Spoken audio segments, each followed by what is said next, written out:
Hi everyone, welcome to my review of Elia Kazan's On the Waterfront from 1954. So yes, here we are, back again, and this time another Brando film.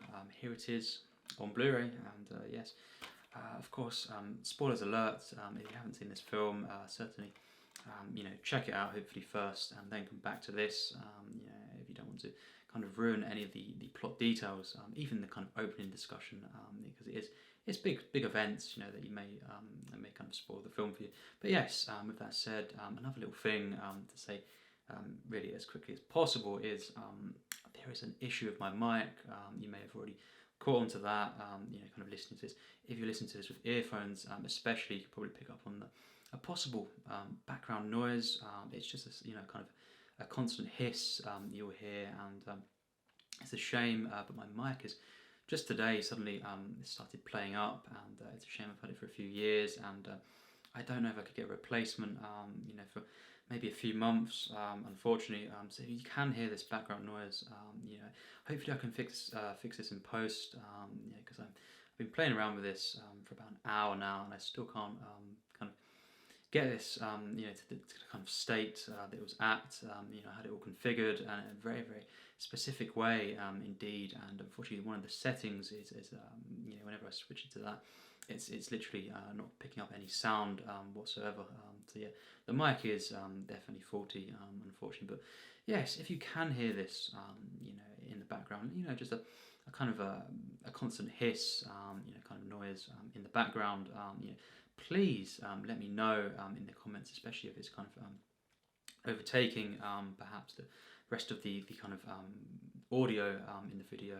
I will try and fix this, or at least reduce this in post, when I edit this video. But maybe I won't be able to kind of get rid of this. So if it is really, really bad, or more than barely noticeable, please let me know in the comments. That would be, I would really appreciate that, so I can kind of maybe fix this, or kind of possibly use a different mic, but that it could be problematic. But yes, with that said, hopefully that will be fixed as soon as possible. But it may not be. So just let me know. But anyway, this film, it's a film that I watched again today, and yes, it's a film that I saw back in 2014 for the first time. It's a film that I wanted to see for many, many years, going up until that, and it's of course Elia Kazan is a director who very, very respected. He made quite a few, especially in the 50s, really, really acclaimed films, and of course one of the kind of big kind of things with Kazan is he kind of brought out these very, very memorable performances, very iconic, of course, and kind of known for their these two main actors, of course, James Dean, and of course Brando, which are kind of, these two actors can be compared, especially in the 50s. Brando's work, it's very, it's kind of related there in that sense, the kind of acting, they're kind of going for here. And yes, Kazan is kind of known for, kind of bringing out these particular performances, and also kind of, you could say, kind of minimalist direction, mainly focusing on the kind of the script and the actual performances, and ways to kind of kind of direct around them, and just kind of bring them out in a particular way. And this is a film that I was looking forward to, as I said, for many, many years, until back in 2014 was when I first watched it, and this is my first rewatch of this film, and it's a film that's very, very acclaimed. Got eight Oscars. It was nominated for 12, I believe. So yes, of course, Rear Window is actually my favourite film of 54. But this film, I must say now, when I saw this film, I was blown away. It's a kind of a film. It may not be in my kind of top 100. No, it's not. It's not one of my absolute favourite kind of Brando films. But it is. It's a film, when I saw it, and on this rewatch, just kind of such a kind of a balanced film in so many regards, and just getting wrapped up in this narrative. It's just such a kind of an investing film, and to see Brando, as a protagonist here, in his kind of golden days, you could say, although he did have a resurgence, in the 70s, although very, very different to his previous work. Of course, The Godfather, Apocalypse Now, of course, and Superman, these kinds of films. There's a few I've not seen as well, but he was kind of, he brought something very, very different then, after kind of his kind of hiatus, in the 60s mainly, although he did make a few films, but this is a film that I just loved seeing for Brando's performance, being one, and just his character of Terry Malloy, and this kind of really relatable character. I feel one of the most kind of memorable characters. Really, he's this kind of dock worker and kind of past boxer who was very, very close to being quite a prosperous boxer, of course. And as we know, it's kind of due to Johnny Friendly, played by Lee J. Cobb in this film, masterfully, in my opinion, and due to his kind of the way he ran things and the kind of bet that was placed, that of course Terry did not kind of make it, in that sense. He took one for this kind of event, this bet, of course, and it's due to the kind of corruption, which one of the main things, one of the main themes of the film, which we'll get to. But yes, that's the kind of backstory to Terry, and he's this kind of this, everyone calls him, a bum.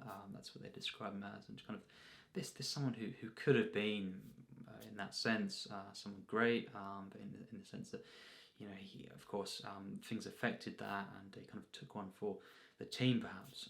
But of course, this opening scene kind of shows this this murder that takes place.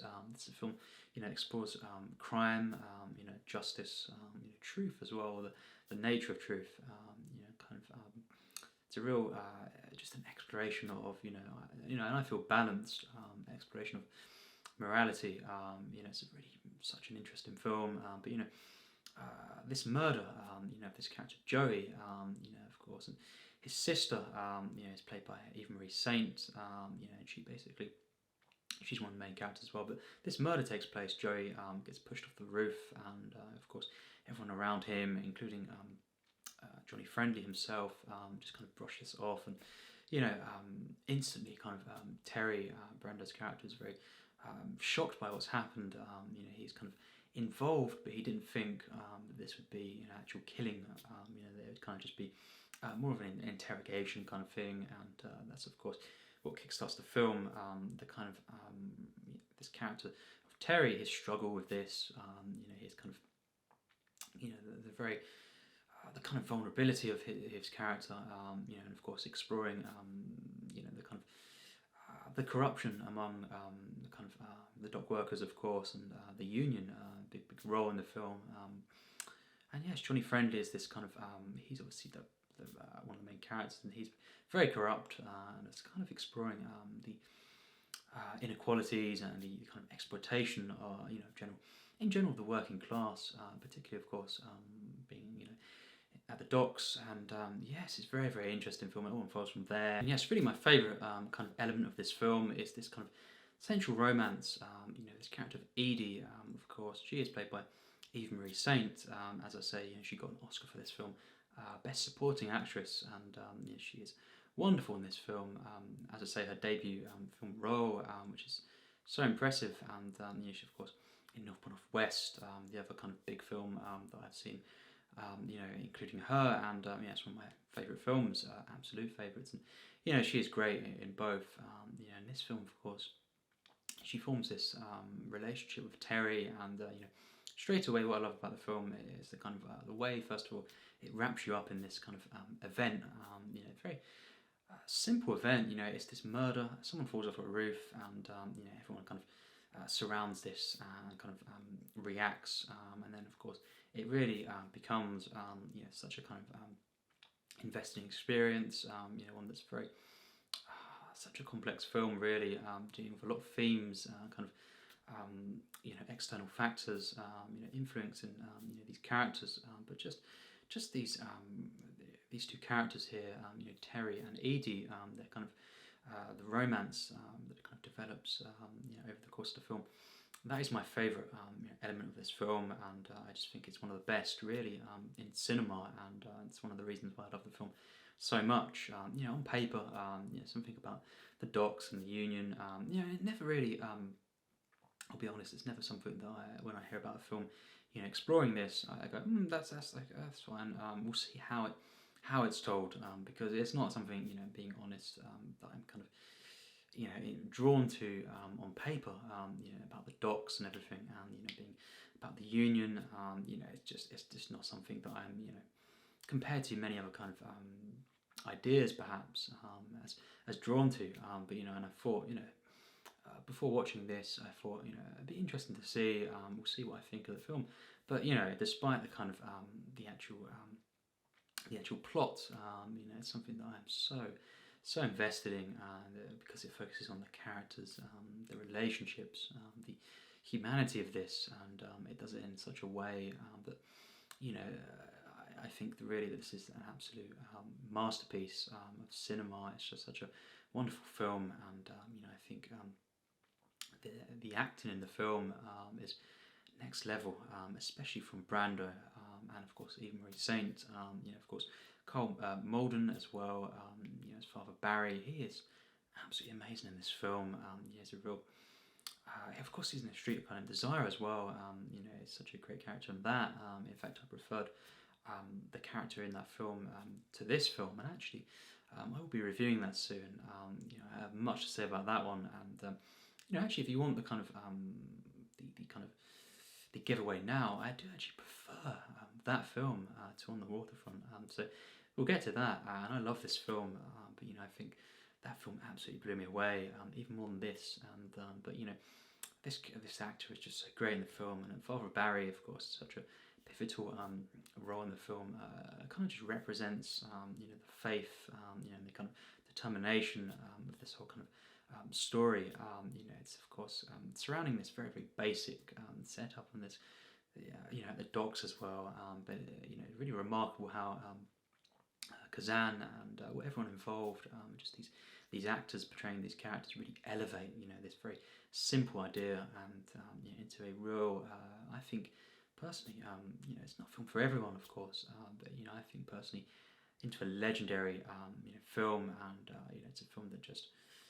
It really is wonderfully shot and edited, although it's very, I would say this is definitely very minimalist, but it's just enough to kind of be investing, with the characters, of course, focusing on the characters, but also, some interesting shots, and just to kind of, involve me, cinematically, and the editing, it's something that's just, it's done to support, everything going on in the story, in the way of the characters, as well, just the very simple but highly effective. The perfect scene, of course, in the car. I could have been a contender. It's one of the famous lines at cinema.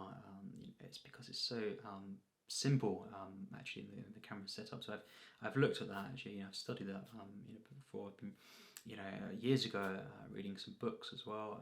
That was actually one of the examples. In the car, of course, Charlie and Terry. That kind of conversation there, and just to see the actual, the different cameras, the setups there.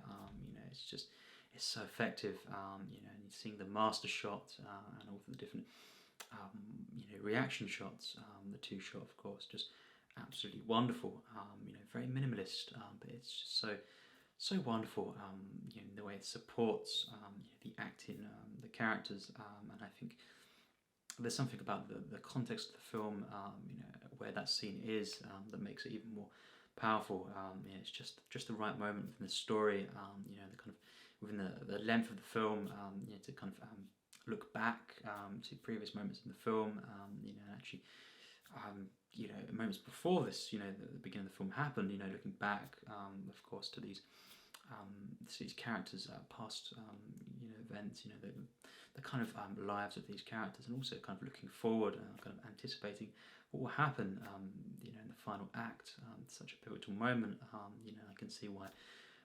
It's one of the famous scenes in cinema. The acting by Brando, is staggering.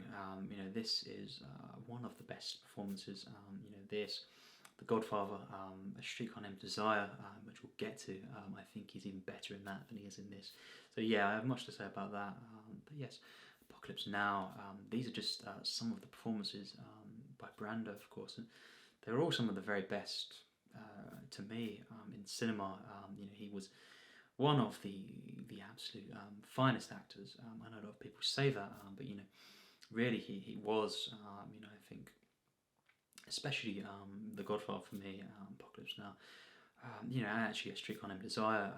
Those three. Actually some of the very, very best that I've seen. I think this is not quite, on that level. Those three films, but really, in some regards, just as commendable. It's a very different character. One that's, you could say it's harder to play than, his character in A Streetcar Named Desire, for example. But it's wonderful to kind of compare and see the complete difference in this performance. Of course, the range of emotions, the actual, the fact, of course, as well, is this kind of relatable, kind of caring character in this, and opposite, of course, A Streetcar. But just to see Brando acting in this film is a treat, in itself, and all the different actors, actresses in the film that he kind of bounces off of course. And Lee J. Cobb, he's so good in this film. He gives a masterful performance. He really, really does. And I think just the music as well by Leonard Bernstein, absolutely stunning. Again, at times minimalist, in different scenes, but again, it's got these epic moments in the score, and it's a very interesting score. There's a lot of kind of loud moments as well at different scenes that you maybe expect would not have these types of moments in the score, but it just works. Really, really does, and just the moment, of course, in the car, and actually the kind of romance scenes as well, particularly romance scenes, I think, are the kind of standout moments within the score. It's just, again, it's something that's not one of my absolute favourite scores, in a film, but it kind of just, again, it just aids the kind of, supports the main kind of essential, kind of bare bones of the film, the acting, the script, just the way it kind of, enhances these moments, and it's just, yes, I wouldn't say it's something that's always full of emotion, but again, it isn't the kind of key, drama scenes perhaps. But yes, just one of the things is the script, to this film, the way that Kazan, kind of brings this out, it's just absolutely wonderful. The script is so rich, in themes. Of course, this kind of, it's this exploration of justice. Of course, at first, Terry does not want to kind of, rat on his friends, or his colleagues, in that sense as well, and people that he's known for many years. But of course, different characters and different events, including, of course, as we know, very shortly after that kind of scene in the car, death of his brother Charlie, and that's when he really kind of realizes, the kind of realization, the kind of this kind of redemption, you could say, although of course Brando is not, his character is not the one who actually, intently kind of murders this character, Joey, of course. He is someone who does have an involvement in this, and he feels the guilt, throughout the film.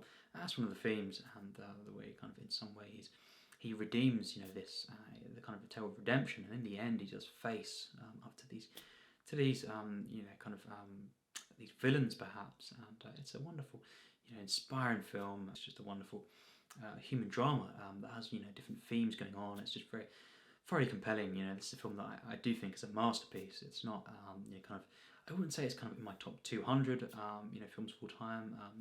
Going further back, near to that maybe is more accurate. I don't think this is one of my 100% plus tier films. Not quite there, but it is such a stunning masterwork, really. And I think the direction by Kazan, just the everything going on in this film, the characters, the threads, all the different relationships in the film, truly thoroughly compelling. I think I am moved by this film. Of course, I'm uplifted by this romance. I'm kind kind of rooting for this character, all these different characters actually, and just the kind of the last act. I prefer. I suppose I prefer the kind of first half of the film and the kind of initial, perhaps the initial kind of developments, in the different characters and stuff, and the final act is not something I love as much as the kind of previous acts, but despite that, I think it's a wonderful kind of final act, and wrapping up this so well, and the ending is, again, it's not one of my absolute favourite endings, but it's just so effective, and I can't deny it. This is just an all-round just a masterpiece cinema. This character just is one of my favourites, certainly the protagonist in this film, and I think different side characters in the film are so interesting as well, and again the stuff involving the courtroom stuff, and just some scenes within the docks and stuff, it's not, I prefer other parts of the film, but it's not a film that I have any flaws with. It's not a film that I dislike at all throughout the entire runtime. It's one that I am truly constantly riveted by, uplifted by, inspired by. It's a film that is so masterfully made. The acting in the film, as I've said, is just truly something to behold. And I think the writing, these characters, it's just this arc. The setting as well. New Jersey, of course, being the actual, the location, of course, that the film is kind of set in, and it's a wonderful way in which this kind of this area is portrayed. I love the kind of atmosphere of the film. It's got a real dark edge, of course, and it's got this kind of tale of hope, underneath, and the scenes, of course, with Father Barry, early on, just truly moving. It's a truly wonderful film. This I just love the charm of it. Just a kind of classic charm that I love, of course. And yes, this may not be one of my absolute favourite films, but it is a film that's on my list that I absolutely love, and I do think it's a flat out masterpiece for me. The emotion in this film, the kind of perfection in this really in this script, in the performances, and everything in the filmmaking department. It's minimalist, of course. Definitely so. But I think despite that, it really just works so wonderfully, and it really is just a masterpiece in my opinion. Not much more to say really. It's not a film that I can kind of really talk about for an hour or something. It's a film that just it is a wonderful film. It's a film that's a masterpiece in my opinion, and yes, definitely among my favourite films. I think it's not kind of top 200, or maybe not 250 kind of favourite films, but again, it doesn't have to be. It's a film that just is, it's on my list, and I do think personally it's an absolute masterpiece. So yes, as I say, it's a film that I'm constantly kind of invested in. I'm so kind of transfixed by this film. As I say, it's not one of my absolute favourite films, but it does everything it sets out to do in such a masterful way. There's many moments in this film, that I count as kind of some of my favourite.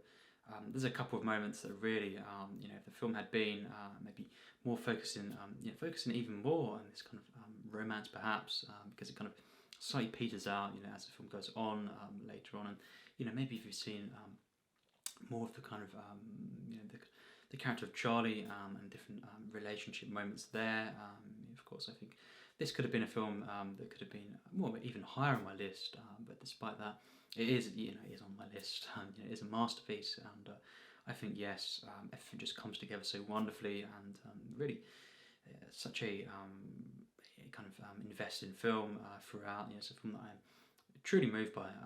It's a film that just I love the romance in the film. I love the different side characters and the kind of how they serve the story as an overall kind of piece, and the way this film is told.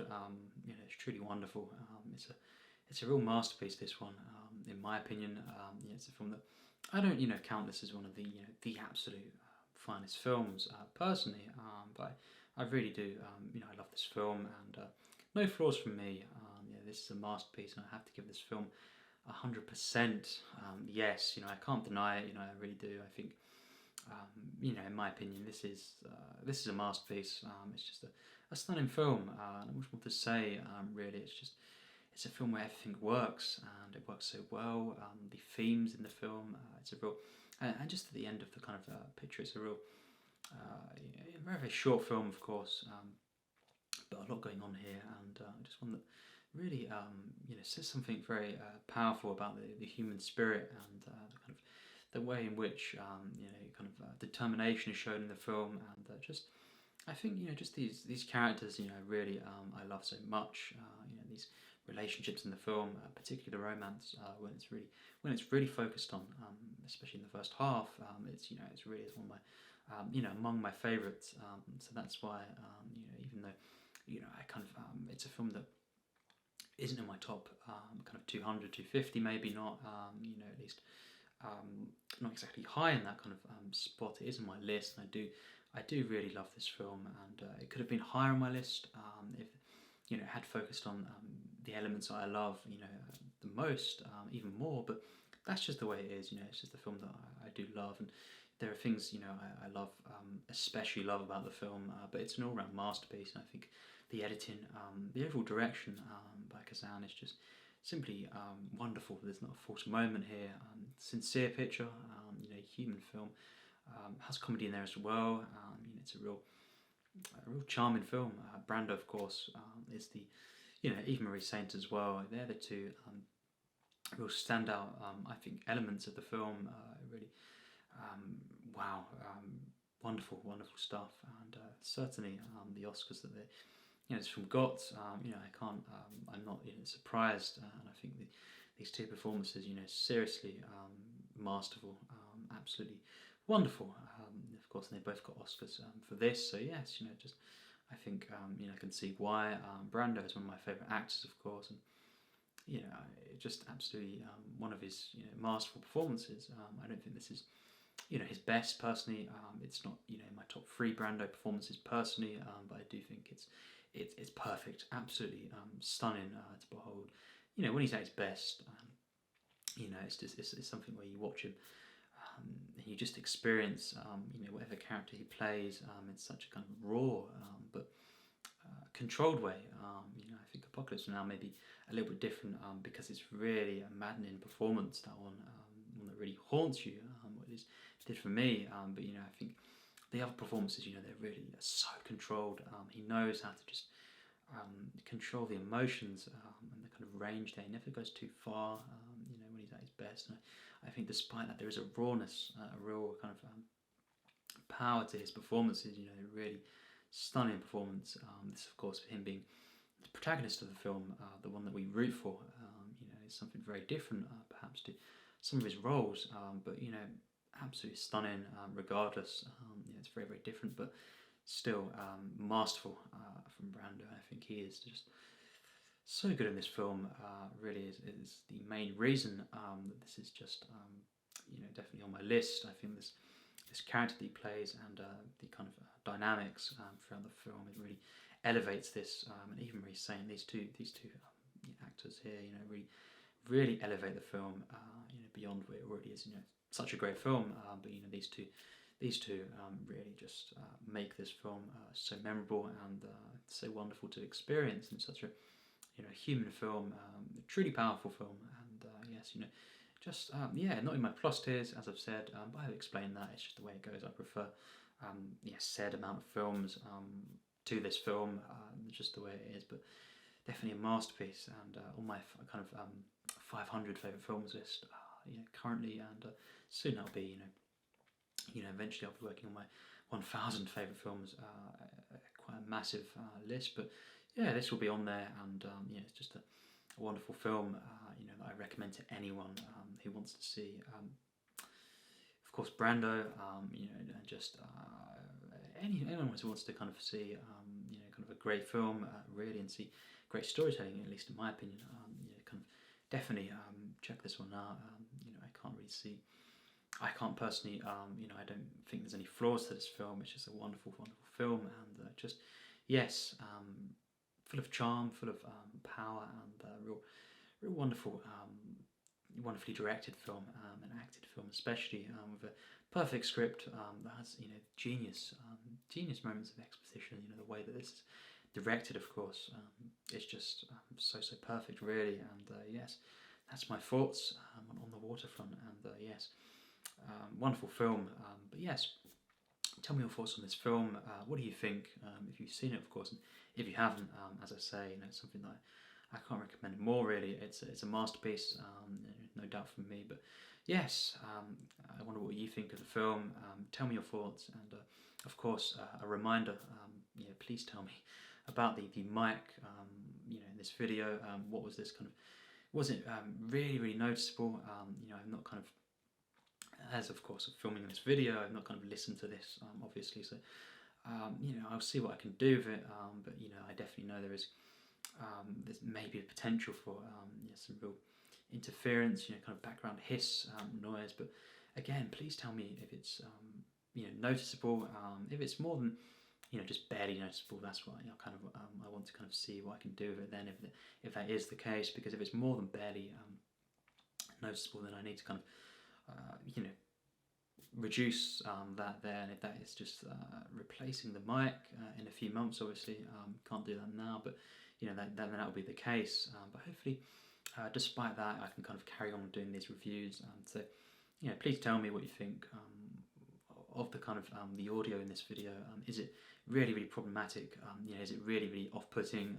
Is it kind of taking over the rest of the audio? But just be honest with that. If it's kind of maybe something that's just for the headphones, when you've got this kind of full volume, then that's maybe not as bad. But if it's just average kind of volume, and it's still really off-putting, that's something that I really need to kind of sort out. It is unfortunate, of course, but it's something that it could just be having to kind of endure that, and just to kind of get on with it, best I can. And in a few months it could be, it'd definitely be fixed by then. I will get a new mic if that is the case. But if it's something that it's not noticeable at all, really, if you haven't picked up on it until I mentioned it, then great. That's great. Of course, that's ideal. But even if it's just something that's kind of there in the background, and you can kind of hear if you listen out for, but you can still kind of hear me clearly, the actual, kind of listening to the review, and it's not too bad, it's not, off-putting, really kind of irritating, then that's, something that we can kind of just get on with, I guess, and continue with reviews as normal, and, just look forward to replacing this mic. I've not had any problems with it until now, really. It's just something that these things happen, but it is quite expensive, so I can't get a new one for at least a few months if I can't amend this kind of issue. I don't know how this happened, but just let me know, and I can sort that out, hopefully, and or at least kind of reduce the kind of effects of this to the kind of best of my ability. And yes, just tell me your thoughts on that. That'd be really great if you can kind of just leave your thoughts on that in the comments, if you hear this, of course, and if not, then that's great. That is ideal if you can barely hear this, but yes, just let me know, and we can take it from there. So yes, On the Waterfront, wonderful film, and tell me your thoughts, of course. And as always, I appreciate everyone watching my videos, so yes, as always, thanks for watching.